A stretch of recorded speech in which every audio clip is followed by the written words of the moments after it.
जी हाँ दोस्तों, नमस्कार। बचपन से ही कविताएं लिखने का शौक रहा है मुझे। कभी बंद हो जाती है, फिर अचानक से जुनून उठता है कि लिखता हूँ। बहुत बड़ा राइटर बनना है हमको, बाबू वाह।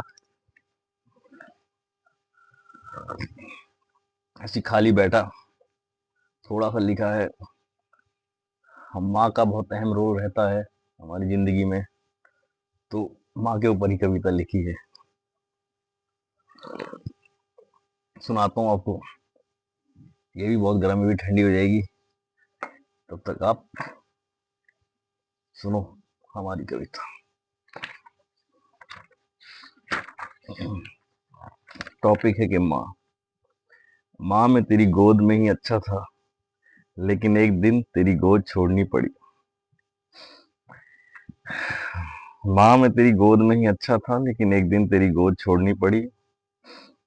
मैं गरम खाना खाने से डरता नहीं था, वो तो एक बहाना था तेरे हाथों से खाना खाने के लिए। माँ, मैं तेरी गोद माँ, मैं तेरी गोद में ही अच्छा था, लेकिन एक दिन तेरी गोद छोड़नी पड़ी। रात को नींद आती थी, पढ़ने का दिल नहीं करता था। रात को नींद आती थी, पढ़ने का दिल नहीं करता था, पर तू पूरे दिन की थकी हारी मुझे पढ़ाने के लिए मेरे साथ स्वेटर बुनने के बहाने बैठी रहती थी। मेरे स्कूल की पीटी ड्रेस जो सफेद होती थी, उसमें एक दाग भी लग जाए तो तू उसे छुटाने के लिए उसमें पूरी जान झोंक देती थी।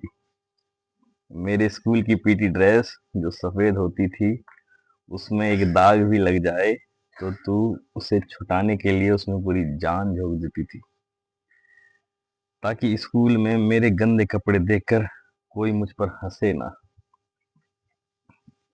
मेरी शान बरकरार रहे, इसके लिए तू अपनी शान और शोभा तक भूल जाती थी। पेपर के दिनों जब मैं खेलने निकल जाता था, तू डंडा लेकर आती थी, मैदान से लेकर घर तक मारती हुई ले जाती थी। और अड़ोसी पड़ोसी सब तुझसे बोलते थे, क्यों बच्चे को पागलों की तरह मारती है। उस वक्त तेरा सबको लगता था, उस वक्त तेरा स्वभाव लगता था बेकार मैया, पर आज समझ आया वो ही तो था तेरा प्यार मैया। अब अब सुबह से लेकर शाम हो जाती है, रो रहे हैं, हंस रहे हैं, खेल रहे हैं, खाए कि नहीं खाए किसी को कोई फर्क नहीं पड़ता। अब जाकर मालूम हुआ झूठा था, झूठा था ये संसार मैया, तुझ तक ही था सच्चा प्यार मैया। माँ, मैं तेरी गोद में ही अच्छा था, लेकिन एक दिन तेरी गोद छोड़नी पड़ी। इसी तरीके की कविताएं और लिखूंगा। दिल में आता है लिखता हूँ, अच्छा लगता है लिखना। आप भी ट्राई कीजिए।